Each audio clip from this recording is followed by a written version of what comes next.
جو انصاف فراہم کرتے ہیں، ان سے کیا کہیں گے کہ آپ کیا کس طرح انصاف ملے گا آپ کو؟ دیکھیے یہی تو بچی کی مائنر ڈکلیئر ہو گئی ہے 15 آئی ہے. میرا خیال ہے پنجاب میں بھی جو ایج ہے وہ 16 سال ہے. تو ان کے مطابق بھی یہ جرم ہے. اگر ہم جو یہاں سے ایفرٹس ہم کر رہے ہیں اگر اس میں کوئی رکاوٹ آتی ہے تو اب تو ہم ڈیفینیٹلی پنجاب ہائی کورٹ میں بھی کوئی وہ کریں گے. لیکن مجھے یقین ہے عدلیہ کے اوپر اور پاکستان کی عدلیہ کے نظام کے اوپر اور یہاں سندھ پولیس پہ بھی مجھے یقین ہے کہ اب وہ اس چیز کو تھنک کرے گی. اور ان کو میجسٹریٹ صاحب جو یہاں پہ جو ٹرائل کورٹ میں کیس چل رہا ہے وہ جو ہے وہ کیونکہ یہ ہمارے لیے ایک رکاوٹ تھی. ایج جو ہائی کورٹ کا ڈیسیژن آیا ہوا تھا آج جیسے ایج بچی کی مائنر ڈکلیئر ہوئی ہے تو میرا خیال ہے کہ ہماری وہ رکاوٹ یہاں پہ دور ہوئی ہے. اور ان شاء اللہ تعالیٰ یہیں سے بہتری ہوگی. بھائی صاحب بچی نے جب یہاں پیشی پائی تھی پہلے تو ہم سمجھ زیادہ سیکیورٹی تھی، اس دفعہ بھی بہت زیادہ سیکیورٹی تھی.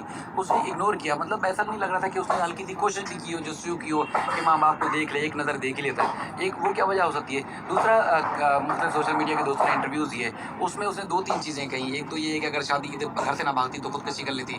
آپ لوگوں کے خلاف بے پناہ الزامات لگائے، تو اب بیٹی کے لیے کیا کہیں گے؟ اور وہ لوگ جو ورغلا کے یا اس طرح کے سوالات کر کے سامنے لا رہے تھے، بلکہ آپ کے سامنے لا کر کھڑا کر رہے تھے، ان کے لیے کیا کہیں گے؟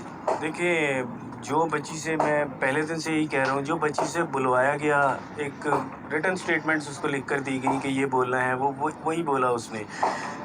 مجھے تو پتہ ہے اور ایون بچی کو بھی پتہ ہے کہ بچی گھر میں کیسے رہتی تھی.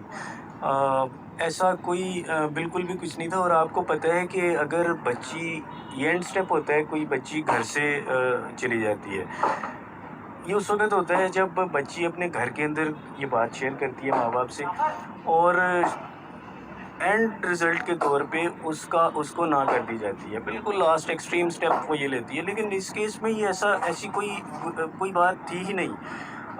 بچی نے کبھی گھر میں ایسی چیز شیئر ہی نہیں کی اور ہم نے کبھی اس کو ایسا پایا ہی نہیں کہ اس کا رویہ ایسا ہو. تو میری جو اغوا کے اوپر جو میرا پوائنٹ ہے وہ آج بھی اسی طرح قائم ہے کہ اس کیس کو ابھی بھی اگر انویسٹیگیٹ کیا جائے گا پراپرلی تو اس میں بہت سی نئی چیزیں نکلیں گی. جو میرا موقف جو پہلے دن سے تھا وہ اس کے اوپر آئے گی. اب دیکھیں مجھے تو یہاں تک جھوٹا بول دیا گیا کہ یہ بچی کی ایج جیسے 17 سال آئی تھی تو بچی کے ڈاکومنٹس بھی جعلی بنائے ہوئے ہیں. لیکن آج اللہ کا شکر ہے یہ سب چیزیں پروو ہوئیں، بچی مائنر ڈکلیئر ہوئی ہے. اور اب اللہ بہتر کرے گا. مجھے یقین ہے اللہ تعالیٰ کے انصاف کے اوپر کہ بہتری کی طرف کیس جائے گا. ہم سب کیس جو ہے اس کیس کو رپورٹ کر رہے تھے، جھوٹا تو ہمیں بھی کہا جا رہا ہے، اس وقت تک کہا جا رہا ہے کہ ہم جو کچھ رپورٹ کر رہے ہیں وہ غلط ہے، حالانکہ وہ سب کچھ عدالتوں میں ہوتا تھا، ہم وہ رپورٹ کرتے رہے. جی بالکل ایسے ہی ہے. ایک سائیڈ ایک ایسا تاثر دے رہی تھی کہ آپ لوگ جو ایک فیئر رپورٹنگ کر رہے تھے اور بالکل وہ بتاتے تھے جو عدالت کے اندر ایک چیز ہوتی تھی. لیکن میں حیران ہوتا تھا کہ کچھ لوگ اس کو کس طریقے سے نیگیٹو پورٹریٹ کرتے تھے. میں یہی کہوں گا جی اللہ ہم سب کو ہدایت دے. Thank you.